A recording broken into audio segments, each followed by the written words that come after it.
If you are attending this presentation, you are open to new ideas and taking new ideas on and actions that reflect a better truth. I'm James Coleman. This is Inner Peace Arts Unscripted. I am a writer, speaker, and coach on personal development, spirituality, and social change. Check out my blog, innerpeacearts.wordpress.com, Facebook and Twitter at innerpeacearts1, and you can email me at innerpeacearts@protonmail.com. Today I'm going to continue this notion of control because it's very important, and it's actually very much a bottom line for your success and my success in pulling off our agendas, pulling it off in the maintenance of, in the continuation of, and even the practice of maintaining or trying to do anything. This notion of control is important.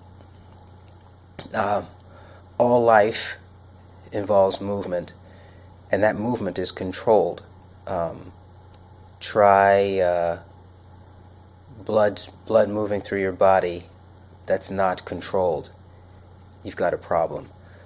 Breathing where the processes aren't controlled, you've got a problem. There's so many metabolic processes and other things that are happening in your body that if they are not under control and working properly, then, well, you stop functioning properly. And if you stop functioning properly, you essentially stop being.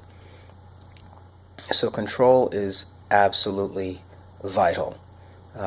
Not talking, and we're talking bare bones control, right? Not merely influence or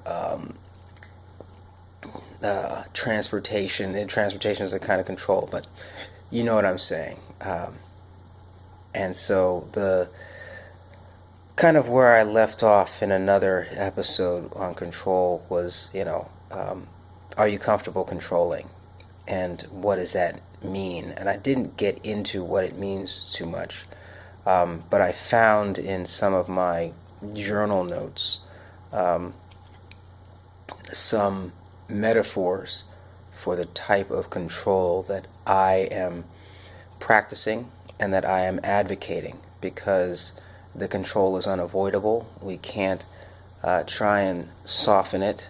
I mean, the minute you are in my presence, there's control that's happening. The minute I'm in your presence, there's control that's happening. You're expressing who you are, what you want, and you want to get it. And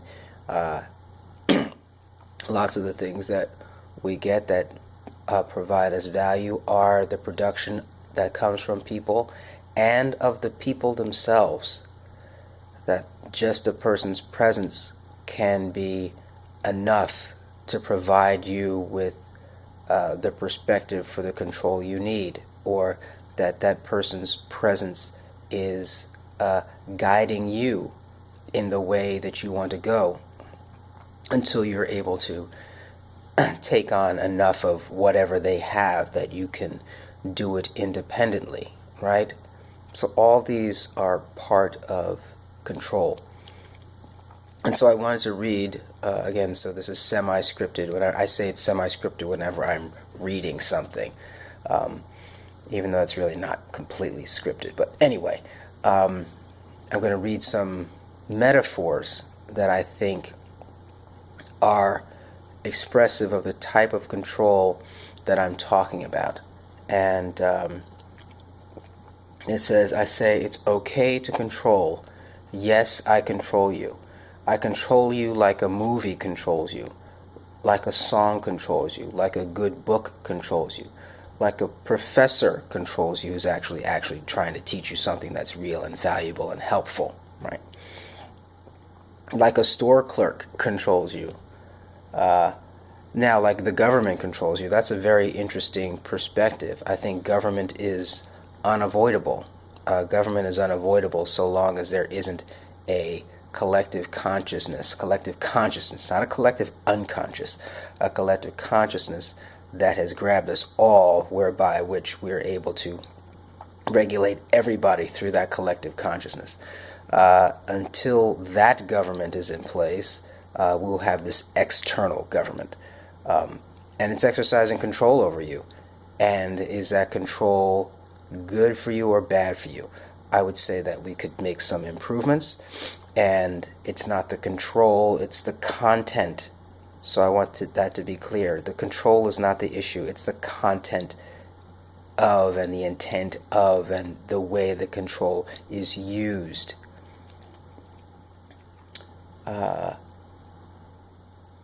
Like a comedian controls you, like the lines on the road control you, like a traffic light controls you, like a comfortable bed controls you, like a good meal, like the sand under your feet, like a good story, a painting, a sculpture, the sunrise, the sunset, and the night sky.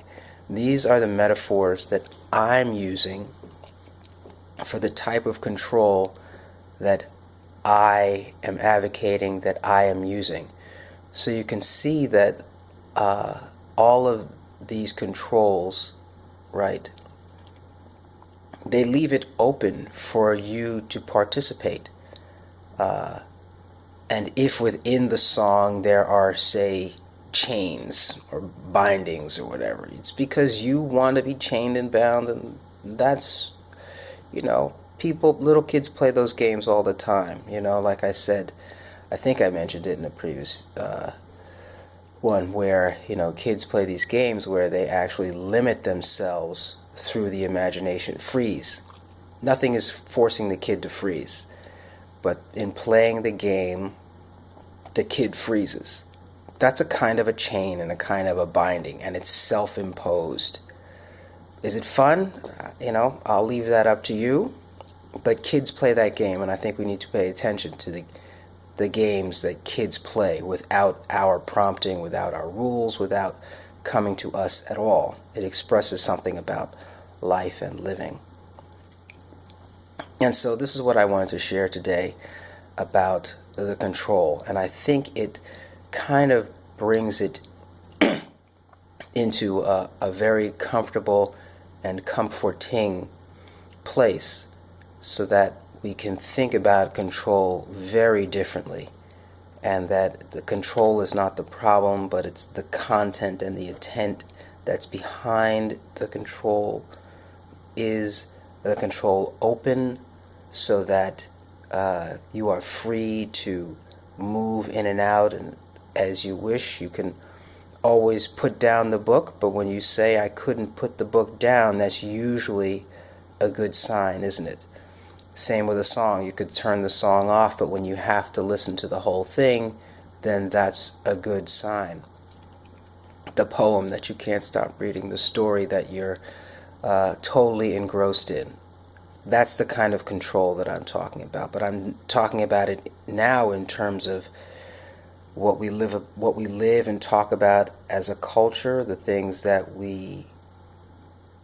the song as how our money moves, how we think about money, how we think about access to production, how we think about our relationship to the environment, how we think about relationships with other people, that those are the songs we're singing, and that there are melodies, and those melodies are controlling. Some melodies we like, some melodies we don't like, and I want to put forth melodies and songs and stories that bring about a different kind of relating than is currently experienced. And that's why this metaphor for control is so important. And this has been impactful for me. I actually feel much more relaxed about control and controlling and being controlling, because now being controlling is not such a bad thing. A friend of mine got married, then got divorced, and he said that she was controlling. He used different words, but the bottom line was that she was controlling. And I want to take away the negative and pejorative aspect of control, so that we see control as positive. We can see control as at minimum neutral, and that it's the content of the control that really matters. And so that's today's presentation, and its impact is felt, and that's how I will leave us today. Yavarechecha Adonai ve'yishmerecha, Ya'er Adonai panav elecha v'chuneka, Yisa Adonai panav elecha ve'asem lecha shalom.